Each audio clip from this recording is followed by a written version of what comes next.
એક powerful book વિશે તમે કહ્યું, એવા જ એક ગુજરાતી સાહિત્યના વન ઓફ પાવરફુલ લેખિકા વર્ષા અડાલજા મેમ.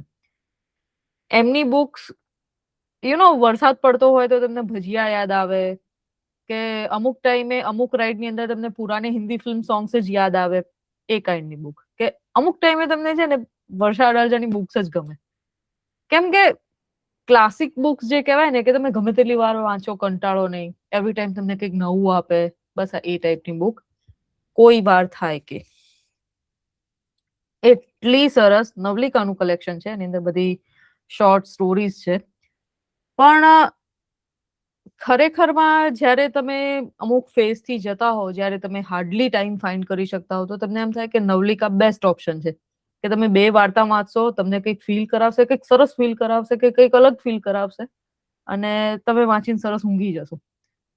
આ બુક કેવી છે કે આમ જ્યારે તમે કોઈક આમ નોવેલ વાંચતા હો કે જેની અંદર સખત થ્રિલર હોય, સસ્પેન્સ હોય, તમને થાય ક્યારે પતાવું, ક્યારે પતાવું, ક્યારે પતાવું. બસ આ બુક એવી અર્જ ઊભી કરે. ભલે નવલિકા છે, તોય કરે. તમને એક-એક નવલિકાની એક-એક સ્ટોરી તમને એક-એક રંગ બતાવે. તમે પોતે જ પોતાની જાતને કે કોઈ વાર જેના ઉપરથી મેં થોડું મારા ઉપર વિચાર્યું કે કોઈ વાર થાય છે કે હું કોઈકને સોરી કહી દઉં. કોઈક વાર થાય છે કે જે વચનોમાં બંધાયેલું છે એને કહી દઉં કે ભાઈ મારાથી આટલું થશે, મારાથી આટલું નહીં થાય. કોઈ વાર થાય છે કે હું એને મળી આવું જેને હું કદી મળી નથી. કોઈ વાર થાય છે કે હું મારા એ અસ્તિત્વને જ્યાં છોડીને આવી છું ત્યાંથી હાથ પકડીને ખેંચીને પાછું લાવું. કોઈ વાર થાય છે કે હું એવા વ્યક્તિ સાથે ક્યાંક જઉં અને જ્યાં આગળ મેં એ જગ્યા જે વસ્તુ અનુભવી તે ફરી અનુભવું. દેજાવું જે મને થયું હતું કે અહીંયા હું જઈશ, ક્યાંક કંઈક કરીશ, કે આવું મારી સાથે થયું છે, ફરી અનુભવું. એટલે એ કોઈ વાર થાય છે, એ તમારી અંદર એક ક્વેશ્ચન પણ ઉભો કરે છે અને એ આન્સર પણ આપે છે કે તમારી જોડે જો આવું થાય તો તમે શું કરો? તમારી જોડે આવું થાય તો you can be same person આખી જિંદગી. તમે દરેક ફેઝમાં, દરેક ઉંમરમાં અલગ વ્યક્તિ હો. તમારી માથે જવાબદારી આવે ત્યારે તમે એક અલગ વ્યક્તિ છો. તમારી સાથે તમે એક ફ્રી બર્ડ છો ત્યારે તમે એક અલગ વ્યક્તિ છો. પણ જે તમારી સોલ છે, કે જે તમારી ક્વોલિટીઝ છે, કે તમે આ તો છો જ. તમે જિદ્દી તો છો જ, તમે ગુસ્સાવાળા તો છો જ. પણ તમારી એ ક્વોલિટીઝ તમે over the period of time જ્યારે આ બધી વસ્તુઓ સામે આવે ત્યારે કેટલા હદે એની સામે તમે આપી શકો છો કે બતાવી શકો છો. બસ એની વાર્તા કહેતી બુક છે આ. કોઈ વાર થાય છે. તો એમ થાય છે કે ઇમેજિન એક સ્ત્રી, આપણે આજે આ વાત કરી રહ્યા છે કે એક પાવરફુલ લેખિકા દ્વારા લખાયેલી એક પાવરફુલ સ્ત્રી જે એવા ટાઈમે કમાય છે કે જે ટાઈમે આમ એટલું બધું સ્ત્રીઓ એટલું બહાર જઈને કમાય એવું વલણ નથી હોતું, એટલું ચલણ નથી હોતું. એવા સાસરામાં પરણે છે જ્યાં આગળ સાસુ અને હસબન્ડ પણ સપોર્ટ કરે છે કે ના ના તું કમાય, વાંધો નહીં. પછી એ લેડી કમાય છે, સારું કમાય છે, જિંદગીમાં સારું કરે છે, પ્રેગ્નન્ટ થાય છે. બાળક આવવાનું જ હોય છે ત્યારે એની કલીગ ને એના બોસ ને બધા કહે છે કે હેવ સમ ટાઈમ તારા માટે, તારા બાળક માટે, એને સારી રીતે રેઝ કર. જોબ વોબ ને બધું તો છે જ, પછી થોડો બ્રેક લે. એ બ્રેક લેવાનું નક્કી કરે છે ત્યારે એ એક્સપેક્ટ કરે છે કે મારી ફેમિલી જેમ મને આવી રીતે જોબ પર જવા માટે સપોર્ટ કરે છે એમ મને ઘરે રહેવા માટે પણ સપોર્ટ કરશે કે ભાઈ યોર કોલ, તારે નથી જવું તો ના જા. પણ એની ફેમિલી એને સપોર્ટ કેમ કરે છે, એના સાસુ અને એનું હસબન્ડ એને સપોર્ટ કેમ કરે છે ના જવા માટે? કેમ કે ઘરની આવક બંધ થઈ જશે. તું કમાતી બંધ થઈ જશે, ઘરની આવક બંધ થઈ જશે. છોકરાનું તો શું છે, મોટું થઈ જ જવાનું છે ને. મમ્મી છે જ ને ઘરે, આખો દિવસ મોટું કરી દેશે. એ દીકરીના પપ્પાના ઘરે, એટલે એ પણ 3 બહેનો જ છે. તો એને એમ થાય કે મારી 2 નાની બહેનોને ફાઇનાન્શિયલી થોડો સપોર્ટ કરું, થોડું કમાઈને. પણ એ મમ્મી પપ્પા, જૂનવાણી મમ્મી પપ્પા દીકરીનું ના લેવાય. તારા પૈસા તારા હસબન્ડ જોવે, તારા વર જોવે, એ બધા ટાઈપનું. તો એ વલણની અંદર એ છોકરી કહે કે આ દ્વિધા હું કોને કહું? કોણ સમજશે આ વસ્તુ? કે ખરેખર મારે મારા છોકરા જોડે ટાઈમ સ્પેન્ડ કરવો છે, મારે આ ફેઝ એન્જોય કરવો છે, મારે એને આમ જોવો છે કેવું હસે છે, કેવું ઊંઘે છે એમ. હું એમ નથી કહેતી કે મારા પેરેન્ટ્સ કે મારા સાસરી વાળા કે મારો હસબન્ડ સારું નહીં ઉછેર કરે, બહુ જ સરસ ઉછેર કરશે. પણ મારે જોવું છે ક્યાં કે મારી ચોઈસ મારી નથી હવે. અને વાત કમાણીની છે, કમાઈ લઈશું પછી છોકરા છે મોટા થઈ જશે, તો કે એ પેરામીટર પણ તમે કેમ નક્કી કરો છો? વાર્તા ખાલી આટલી જ સિમ્પલ છે, પણ તમને કેટલા કુવામાં નાખી જાય એમ વિચાર કરો. કે તમે એ ફેઝ પર ઊભા છો જ્યાં આગળ પેલું આગે કુવા પીછે ખાઈ ટાઈપ. તો શું કરશો તમે એમ? બીજું એક વસ્તુ એવી છે કે એક બહુ જ લોઅર મિડલ ક્લાસ ફેમિલીમાંથી એક કપલ બહુ સ્ટ્રગલ કરીને આગળ આવે છે.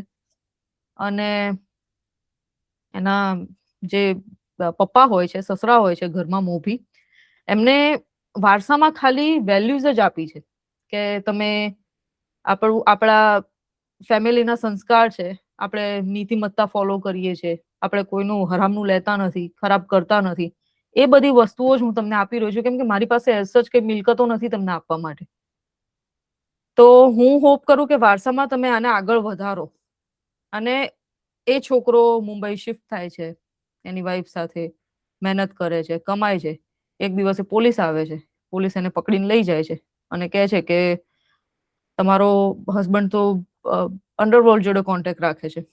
તો તમારી પાસે તમને કદી આમ ઇમેજિન ના થઈ વસ્તુ કે તમે સાવ એક રૂમના પેલા 40 જેવા ઘરમાં રહેતા હતા.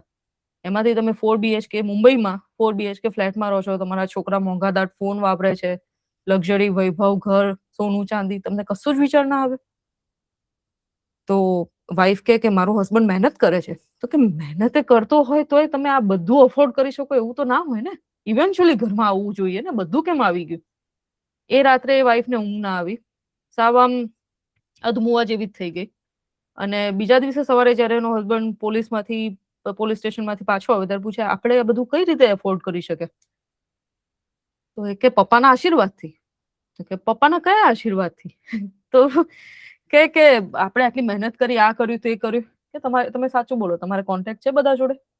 તમે એવું કરો છો જે આપણે નથી કરવાનું? તમે અનીતિનો માર્ગ પકડ્યો છે? એનો હસબન્ડ કઈ નથી બોલતો. અને પેલી એના સસરાના ફોટાને પગે લાગે છે ને કે મારો વચન હું પૂરા કરું છું. તમે જે વારસો મને આપ્યો તો કે હું આગળ ધપાવું, કે મને માફી આપજો કે હું આગળ નહીં ધપાઈ શકું. કેમ કે વારસાનો એક પાયો તૂટી ગયો છે. અને એક બીજા પાયા ઉપર આખી બિલ્ડિંગ નહીં ઊભી થાય. અને એ બધું છોડી છાડીને ઘર છોડીને જતી રહે છે. આમ હું આખી બધી સ્ટોરીમાંથી આ બે ખાસ એટલે કહું છું કે આમ કોર વુમનહુડની સ્ટોરી છે એમ. કે વોકઆઉટ કરવા માટે જીગર જોઈએ. અને હાર્ડલી 2 પેજ, 2.5 પેજની સ્ટોરી, એટલી સ્ટોરીની અંદર તમને આમ એકી એક શબ્દ રૂવાડા ઉભા કરાવી દે એવી રીતની વાતો. કે આમ જસ્ટ ઇમેજિન કે લખવા માટે કે આટલે સુધી પહોંચાડવા માટે એક એમને જે રીતના શબ્દો વાપર્યા છે કે તમે ડિરેક્ટલી કનેક્ટ કરી જાઓ કે વુમેનહુડની અંદર જ્યારે આ બધી વસ્તુઓ તમારે નિર્ણયો લેવા પડતા હોય, વસ્તુઓ સમજવી પડતી હોય, કોઈના પણ સપોર્ટ વિના, ત્યારે એ ટાઈમે પણ કેટલું હાર્ડ રહ્યું હશે. ચલો આ બધું તો ખબર નહીં સાચું છે કે ખોટું છે, પણ કોઈકની સાથે તો બન્યું હશે ને.